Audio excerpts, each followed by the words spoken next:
starting at the top, you're in the order Chiroptera.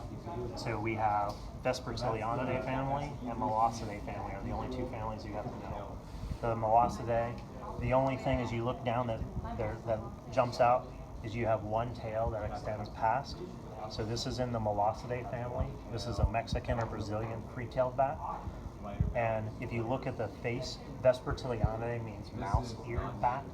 And yes, if you look at the ears on this, how they connect in the front, they're completely unique. So really different face, free tail. This is the highest flying bat out of all of these. They go up to about the northeast corner of North Carolina, and other than that, they're a southern bat.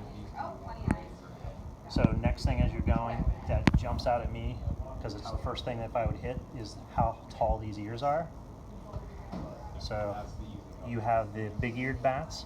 So you have a Townsend's and a Raffinus big-eared bat. They're in the genus Cornurinus. You're going to get to the genus level, you would get a field guide as you go through. The Townsend big-eared bat normally has more of a grayish to the under fur, while Raffinus has more of a lighter color to the under fur. And after that, you're going to have a field guide when you get to this level. So, but big-eared bats, you've got Townsend's and Raffinus big-eared bat. The next thing that I would look at is ones that have hair on this Uropatagium versus ones that do not.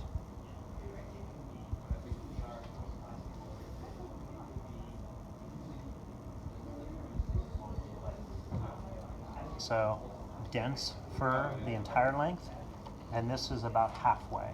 So these are all considered lasiarid bats or tree roosting bats.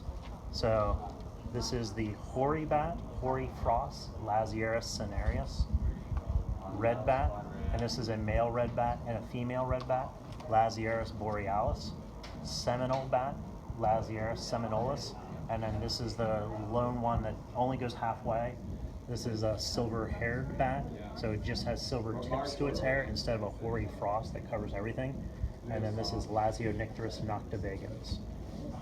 What do you mean the hair goes halfway? So that's okay. No. So this area in the back is called the Uropatagium. So either if there is no hair present, this one doesn't extend the whole way, or you have hair that covers it. So hair that covers the entire wing or tail membrane, part of it is thermodynamics. So these are tree roosting. A lot of the other ones are cave or suburban dwelling.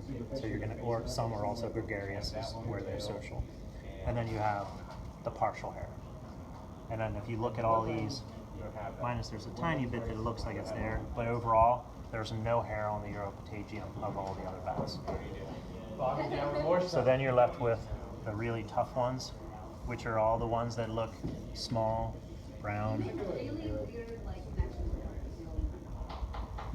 Yeah, the more bizarre.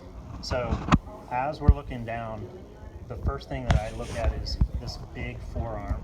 Everything else has a pretty small forearm. So the bigger forearm and no tail membrane fur is going to be the big brown bat. So this is a Ptescus fuscus. Next, as I look through, I'm looking at now smaller bats.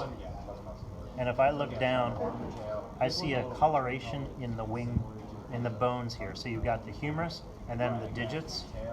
The only other things that look really distinct differently are the red bats, where you have a different color where the bone is. So this small bat is a tricolored bat, Perimyotis subflavus. Probably says Pipistrellus on here, that was the old genus. So now you're left with 3 brown bats that are all small, they all look really similar, and this is the tricky part. And these are gonna, I will say this is the only one you're going to have that is in this collection whose hands or forearms are up top. The only way to do this is you have to flip it over. So this area on your ear is called the tragus. So it's short and rounded on this, and in comparison of this one, it's longer and pointed. When they're dried up and you're looking at them like this, it's really hard to distinguish that characteristic. But it's what ends up happening on those. So a little bit more rounded, So this is an evening bat. This is a small evening bat because they can actually get a little bit bigger like this. But so you have evening bat, Nycticeus humoralis, and then you're left with these two smaller ones. So this is the little brown bat, and then this is tiny feet. This is an eastern small-footed bat, Myotis lebii. But again, as you're going through, if you get a big group of them, you want to start to figure out how you navigate through seeing the characteristics. So you've got big-eared bats, you've got a free-tailed bat, you've got tree roosting or Lazieris bats.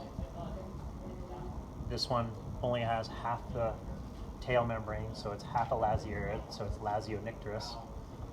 You get the biggest forearm, which is the big brown bat, and this is a little bit more, slightly easier to see. The tragus isn't as long. So most of the tragus is less than half the total ear, but it's a little bit more rounded instead of longer and pointed. So this is a big brown bat, big forearm. The one that has the coloration in the wing or the wing bones. So you've got a different color there, a darker on the wing membrane, and a different color on the fur. So tricolored bat. Then we're left with the last three, tiny, tiny feet. So eastern small-footed bat, Myotis lebii. Then these are the two that'll be like the most difficult to distinguish. This is a little brown bat, and as we flip them over, you want to look at the tragus, and you're looking at a long pointed versus a short and rounded. And if I look at it, this one looks pretty long and pointed. This one looks a little bit more wider and rounded. But it's in the. And that's how you end up going through all those. So.